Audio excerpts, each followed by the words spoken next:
Assalamualaikum warahmatullahi wabarakatuh.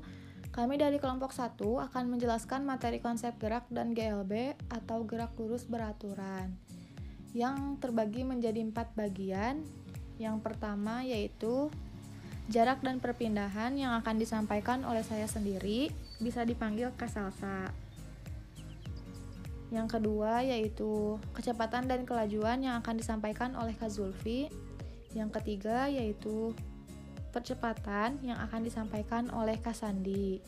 Dan yang terakhir, yang keempat, yaitu gerak lurus beraturan yang akan disampaikan oleh Kak Zulfa. Langsung aja ke materi pertama, yaitu jarak dan perpindahan.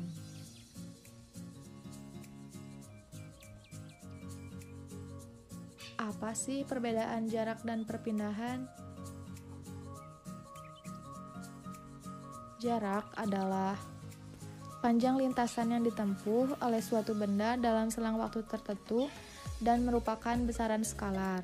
Sedangkan perpindahan yaitu perubahan kedudukan suatu benda dalam selang waktu tertentu dan merupakan besaran vektor. Jarak tadi diartikan sebagai panjang lintasan yang ditempuh. Kita lihat map berikut.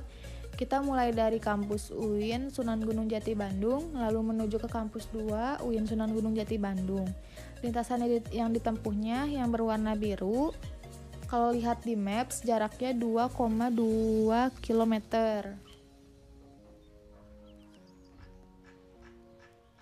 Lalu perpindahan yaitu perubahan posisi atau kedudukan. Kalau perpindahan, kita hanya melihat perubahan posisinya saja, yaitu dari posisi awal ke akhir.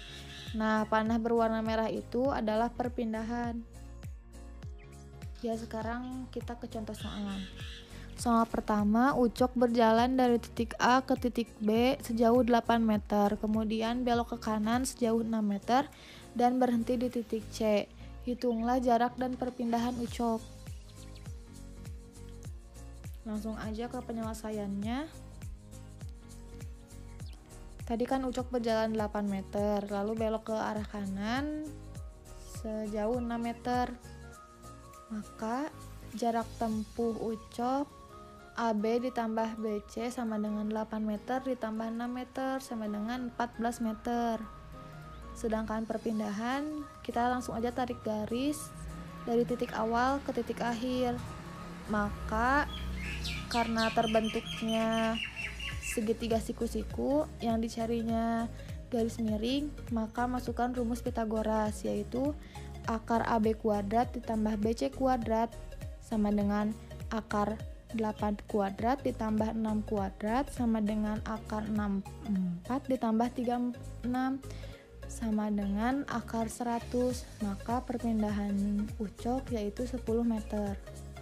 Soal nomor 2. Seorang siswa berjalan ke timur sejauh 5 meter, lalu berbalik arah berjalan ke barat sejauh 3 meter. Hitunglah jarak dan perpindahan siswa tersebut. Penyelesaiannya, perjalanan siswa digambarkan sebagai berikut. Maka jarak tempuhnya 5 meter ditambah 3 meter sama dengan 8 meter. Perpindahannya 5 meter dikurang 3 meter sama dengan 2 meter dengan arah ke timur. Nama saya Zulfiani Rabibabilah. Di sini saya akan melanjutkan materi yaitu tentang kecepatan dan kelajuan. Pada kehidupan sehari-hari, kita sering menggunakan kata kecepatan meskipun yang dimaksud sebenarnya adalah kelajuan. Misalnya, kereta itu bergerak dengan kecepatan 80 km per jam. Pernyataan ini sebenarnya kurang tepat karena jika ingin menyatakan kecepatan, arahnya harus disebutkan. Agar benar, pernyataan tersebut harus diubah menjadi kereta itu bergerak dengan kecepatan 80 km per jam ke arah barat. Pada fisika, kelajuan dan kecepatan merupakan dua istilah yang berbeda. Kelajuan adalah cepat lambatnya perubahan jarak terhadap waktu dan merupakan besaran skalar yang nilainya selalu positif, sehingga tidak merugikan arah. Sedang kelajuan diukur dengan menggunakan speedometer. Sedangkan kecepatan adalah cepat lambatnya perubahan kedudukan suatu benda terhadap waktu dan merupakan besaran vektor, sehingga memiliki arah. Kecepatan diukur dengan menggunakan velocitometer. Yang pertama ada kecepatan dan kelajuan rata-rata. Kelajuan rata-rata didefinisikan sebagai hasil bagi antara jarak total yang ditempuh dengan waktu untuk menempuhnya.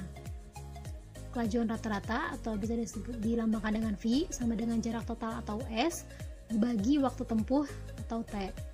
Sedangkan kecepatan rata-rata adalah hasil bagi antara perpindahan dengan selang waktunya. Di sini ada rumusnya tuh, V sama dengan delta X per delta T. V di sini ada garis vektor seperti ini karena kecepatan merupakan besaran vektor. Delta X-nya itu X2 dikurangi X1. Delta T-nya T2 dikurangi T1. X2-nya adalah titik akhir, X1-nya adalah titik awal. Titik akhir dikurangi titik awal dibagi waktu akhir dikurangi waktu awal.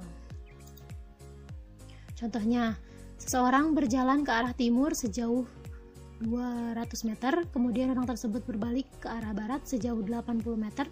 Waktu total yang diperlukan orang tersebut adalah 140 second. Berapa laju rata-rata dan kecepatan rata-rata orang tersebut?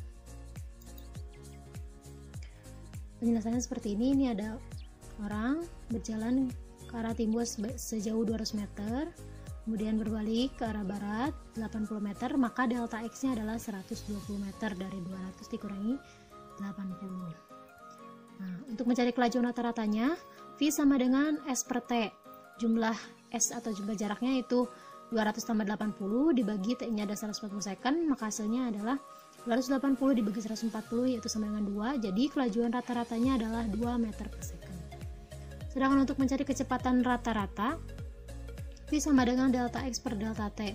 X2 nya adalah 200, X1 nya adalah 80, dibagi delta T-nya yaitu 140 dikurangi 0, maka hasilnya menjadi 0,8 meter per second. Jadi kecepatan rata-ratanya adalah 0,8 meter per second. Yang kedua ada kecepatan dan kelajuan sesaat. Kecepatan dan kelajuan sesaat adalah nilai kecepatan rata-rata dengan rentang waktu yang sangat kecil, yaitu delta T mendekati 0. Kecepatan dan kelajuan sesaat memiliki besar yang sama. Untuk menentukannya, perlu mengukur jarak tempuh dalam selang waktu yaitu delta T yang sangat singkat, misalnya 1/10 second atau 1/50 second. Secara matematis dapat dinyatakan sebagai berikut. V sama dengan limit delta T mendekati 0 delta X per delta T, atau V sama dengan delta X per delta T dengan delta T yang sangat kecil. Keterangannya, delta X yaitu perpindahan, delta T-nya itu selang waktu. Contohnya, kedudukan sebuah mobil yang sedang bergerak dinyatakan oleh persamaan X sama dengan 2T kuadrat ditambah 2T min 2 dengan X dalam meter dan T dalam second. Hitunglah kecepatan mobil pada saat T sama dengan 1 second.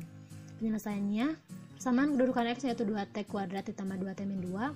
Untuk T sama dengan 1-nya 1 second, maka menghasilkan delta X1 nya sama dengan 2. T jadi masukkan 1 kuadrat ditambah 2 dan 1 dikurangi 2 sama dengan 2. Kita ambil 3 selang waktu delta T yang berbeda, misalnya delta T1 nya sama dengan 0,1 second, delta T2 nya sama dengan 0,01 second, dan delta T3 nya sama dengan 0,001 second. Untuk delta T sama dengan 0,1 second, T2 nya sama dengan T1 ditambah delta T. T1 nya di sini adalah 1 dan delta T nya 0,1, maka hasilnya menjadi 1,1 second. Untuk mencari X2, T2 nya dimasukkan 2 dikali 1,1 dikuadratkan tambah 2 kali 1,1 dikurangi 2, maka hasilnya menjadi 2,62 meter. Untuk mencari kecepatan, kita masukkan X2 nya adalah 2,62 meter, X1 nya adalah 2 dan delta T nya adalah 0,1 second, maka hasilnya menjadi 6,2 meter per second. Untuk delta T sama dengan 0,01 second, T2 nya yaitu T1 ditambah delta T, 1 ditambah 0,01, maka hasilnya menjadi 1,01 second. Untuk mencari X2, T2 nya dimasukkan, maka hasilnya menjadi 2,0602 meter. Untuk mencari kecepatan, X2 nya dimasukkan jadi 2,0602 dikurangi X1 nya yaitu 2 dibagi delta T nya yaitu 0,01 second, maka hasilnya menjadi 6,02 meter per second. Untuk delta T sama dengan 0,001 second, T2 nya sama dengan T1 ditambah delta T, 1 ditambah 0,001 second maka menjadi 1,001 second. Nah, kita masukkan ke persamaan X, maka hasilnya menjadi 2,006002 meter. Jadi kecepatan, masukkan X2-nya 2,006002, kurangi X1-nya yaitu 2, dibagi delta T-nya yaitu 0,001 second. Maka hasilnya menjadi 6,002 meter per second. Kita buat tabel seperti ini, delta T dan V atau kecepatan. Maka jika delta T-nya 0,1, kecepatannya menjadi 0,2, delta T-nya 0,01, V-nya 6,02, delta T-nya 0,001, maka kecepatannya menjadi 6,002. Nah, berdasarkan tabel tersebut, tampak bahwa untuk nilai delta T yang makin kecil mendekati 0, kecepatan rata-rata makin mendekati nilai 6 meter per second. Oleh karena itu, dapat disimpulkan bahwa kecepatan sesaat pada saat T sama dengan 1 second adalah 6 meter per second. Saya Sandi Muhammad Novianto dari kelas 4C Pendidikan Matematika. Di sini saya akan melanjutkan materi terkait konsep gerak dari fisika dasar, yaitu materi selanjutnya adalah percepatan. Untuk itu, langsung saja kita ke materinya terkait percepatan. Yang pertama, di sini ada pengertian percepatan. Sebelum ke pengertian, kita coba ilustrasikan dulu percepatan itu menjadi seperti ini. Suatu benda akan mengalami percepatan apabila benda tersebut bergerak dengan kecepatan yang tidak konstan dalam selang waktu tertentu. Misalnya, ada sepeda yang bergerak menuruni sebuah bukit atau jalanan yang menurun, itu memiliki suatu kecepatan yang semakin lama semakin bertambah geraknya. Nah, gerak ini dapat dikatakan dengan dipercepat. Berarti, untuk pengertian percepatannya dapat disimpulkan menjadi laju perubahan kecepatan tiap satuan waktu. Nah, seperti itu. Kemudian, percepatan juga ini merupakan besaran vektor. Dan nilai dari percepatan ini juga ada positif dan negatif, yaitu bergantung pada arah perpindahan dari gerak tersebut. Kemudian, untuk peristiwa percepatan dalam kehidupan sehari-hari, contohnya yaitu yang pertama, gerak buah kelapa yang dari pohonnya jatuh ke tanah akan semakin cepat. Kemudian ada gerak sepeda pada jalan menurun akan semakin cepat. Nah, ini berarti untuk percepatan nilainya itu pasti positif. Kemudian yang kedua adalah percepatan yang bernilai negatif atau yang biasa disebut sebagai perlambatan, yaitu merupakan perubahan nilai kecepatan ke arah nilai kecepatan yang lebih kecil atau bisa dikatakan juga dengan kecepatan akhirnya berkurang. Untuk contohnya yaitu gerak benda yang dilempar ke atas, maka gerakannya akan semakin lambat. Kemudian gerakan orang yang mengayuh sepeda pada jalan menanjak akan semakin pelan. Itu ini yang positif, kemudian yang ini yang hasilnya negatif, seperti itu. Ini adalah pengertian dari percepatan dan peristiwa dari percepatan di kehidupan sehari-hari. Lanjut. Kemudian yang kedua ada macam-macam percepatan. Nah, percepatan ini mempunyai dua macam, yaitu percepatan rata-rata dan percepatan sesaat. Langsung ke percepatan rata-rata.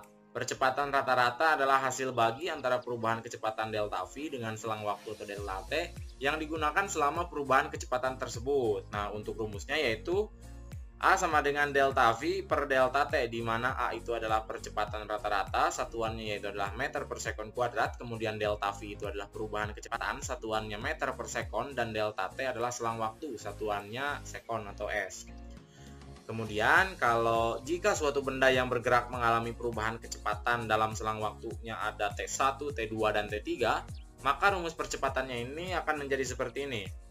A sama dengan V2 dikurangi V1 sama dengan T2 dikurangi T1 sama dengan V3 dikurangi V2 per T3 dikurangi T2.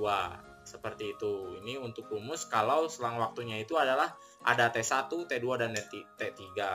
Lanjut.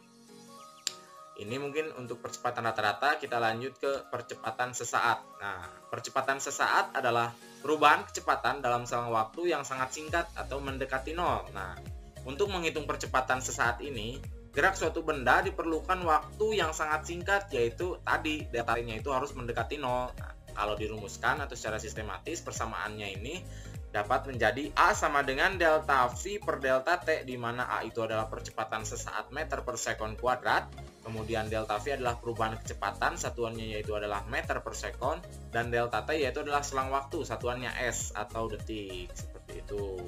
Itu mengenai percepatan sesaat. Kita lanjut berarti ke bahasan selanjutnya adalah ada macam-macam grafik percepatan. Nah, macam-macam grafik percepatan ini ada 3. Yang pertama yaitu grafik hubungan jarak terhadap waktu. Wah, ini untuk gambarnya silahkan dilihat saja. Kemudian yang kedua ada grafik hubungan kecepatan terhadap waktu. Ini gambarnya juga sudah disediakan di sini, silahkan dilihat. Dan yang ketiga adalah grafik hubungan percepatan terhadap waktu. Nah, ini gambarnya, silahkan dilihat. Lanjut, kita ke contoh soal. Nah, kita langsung saja ke contoh soal agar materi percepatan ini bisa lebih dipahami kalau kita mengerjakan soal-soal. Langsung untuk contoh soal yang pertama yaitu diketahui sebuah mobil melaju dengan kecepatan awal yaitu 2 meter per sekon. Setelah mobil melaju 4 sekon, kecepatan mobil tersebut bertambah menjadi 4 meter per sekon. Berapa percepatan yang dimiliki oleh mobil tersebut? Kita langsung jawab saja. Nah, di dalam soal ini berarti kita dapat mengetahui V1-nya itu adalah 2 meter per sekon. Yang ini V1 itu adalah V awal 2 meter per sekon. Kemudian V2-nya itu yang ini 4 meter per sekon, yaitu kecepatan mobil setelah mobil melaju 4 per sekon. Nah, kalau untuk 4 sekonnya ini berarti itu masuk ke T2. T2-nya itu adalah 4 sekon. Untuk T1-nya itu adalah 0 sekon atau 0 detik. Nah, yang ditanyakannya itu adalah percepatan yang dimiliki oleh mobil tersebut. Kita langsung saja jawab, masukkan rumus dari percepatan yaitu A sama dengan V2 dikurangi V1 per T2 dikurangi T1, di mana V2-nya itu adalah 4, V1-nya itu adalah 2, dan T2-nya itu adalah 4, dan T1-nya itu adalah 0. Kita operasikan, hasilnya adalah 2 per 4, dan kita hasil akhirkan lagi, hasilnya adalah 0,5 meter per sekon. Nah, berarti dapat disimpulkan percepatan yang dimiliki oleh mobil adalah 0,5 meter per sekon kuadrat. Seperti itu. Kita lanjut ke contoh soal yang kedua, yaitu sebuah sepeda motor mula-mula bergerak dari kecepatan 2 meter per sekon menjadi 6 meter per sekon selama 10 detik. Berapakah percepatan sepeda motor tersebut? Kita langsung saja. Berarti V1-nya itu adalah 2 meter per sekon atau bisa juga V. Kemudian untuk 6 ms-nya itu adalah Vt atau V2 juga bisa. Atau ini V0, ini Vt adalah yaitu 6 ms, yang Vt-nya itu 6 ms. Kemudian untuk T-nya itu adalah 10 sekon. Nah, ini 10 detik. Nah, yang ditanyakannya itu adalah A, percepatan. Kita langsung saja berarti masukkan rumus percepatannya yaitu adalah A sama dengan Vt dikurangi V0 per T, di mana Vt-nya itu adalah 6, kemudian V0-nya itu adalah 2, dan T-nya itu adalah 10. 6 dikurangi 2 per 10, hasilnya yaitu adalah 4 per 10. Kita hasilkan lagi, di mana 4 dibagi 10 itu adalah 0,4 meter per sekon kuadrat. Nah, berarti dapat disimpulkan, untuk percepatan sepeda motor tersebut ini adalah 0,4 meter per sekon kuadrat. Seperti itu. Baik, mungkin untuk materi terkait percepatan hanya itu saja secara singkatnya. Untuk lebih jelasnya lagi silahkan baca-baca buku terkait konsep fisika dasar percepatan ini. Baik, mohon maaf jika ada salah kata. Terima kasih.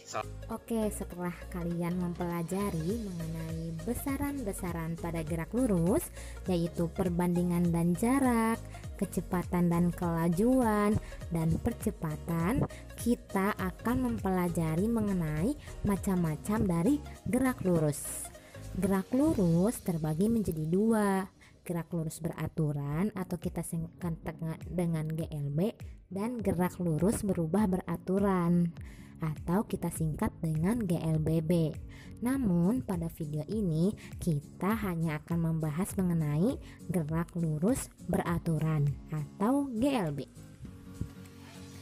Gerak lurus beraturan yang disingkat dengan GLB merupakan nama dari suatu gerak benda yang memiliki kecepatan beraturan. Kecepatan beraturan adalah kecepatan yang besar dan arahnya tetap, sehingga lintasannya pasti berupa garis lurus.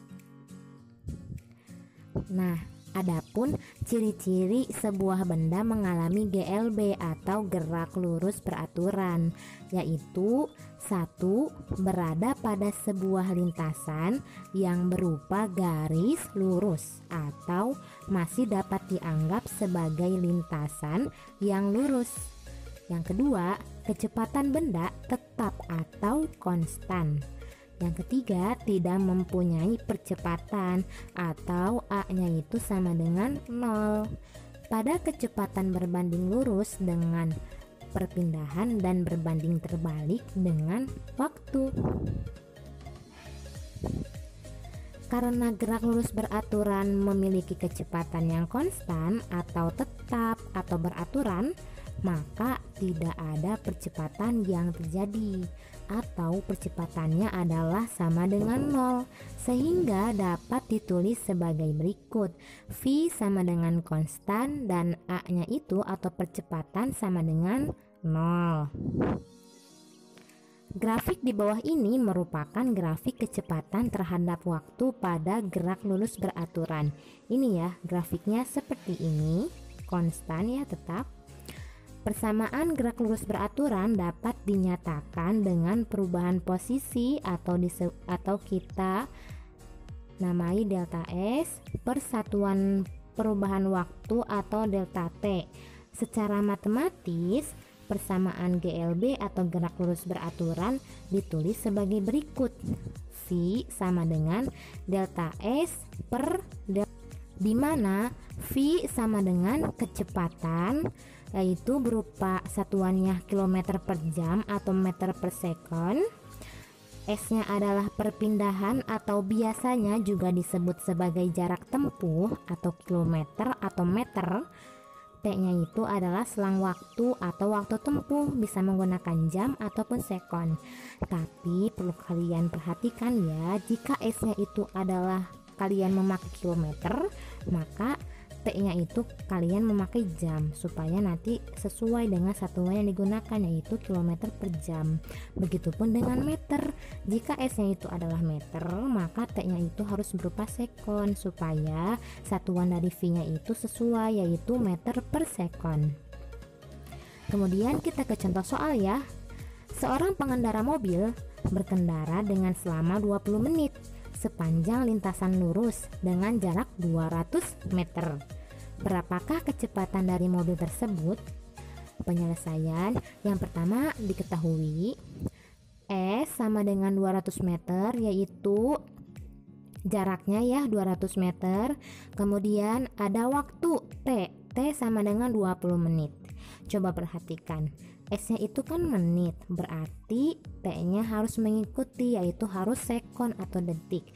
Jadi 20 menit ini kita rubah ke detik dengan cara 1 menit kan sama dengan 60 detik. Karena ini 20 menit, maka 20 dikali 60 detik berarti 1200 detik atau 1200 second. Ditanyakan berapakah kecepatan dari mobil tersebut? Jawab, V sama dengan delta S per delta T. Delta S, S-nya itu adalah 200 meter. Kita masukkan 200 meter per delta T. T-nya adalah 20 menit yang sama dengan 1200 detik. Kita pakai yang 1200 detik ya, atau 1200 second. 1200 second setelah kita jumlahkan, kita bagi, maka hasilnya 0,17 meter per second. Nah, contoh gerak lurus beraturan dalam kehidupan sehari-hari adalah yang pertama, pesawat terbang yang sedang terbang pada ketinggian yang stabil. Yang kedua, gerak kereta yang sedang melaju pada lintasan yang lurus dan datar. 3. Parade tentara yang sedang berbaris. 4. Mobil-mobil yang sedang bergerak lurus di jalan tol dengan kecepatan stabil. 5. Pada mesin fotokopi atau scanner, perhatikan saat kertas sedang dilalui oleh pemindai dengan laju yang konstan. Keenam, kapal laut sedang melaju di permukaan laut dengan kecepatan tetap pada selang waktu tertentu. Terima kasih telah menonton video dari kelompok kami. Semoga bermanfaat. Wassalamualaikum warahmatullahi wabarakatuh.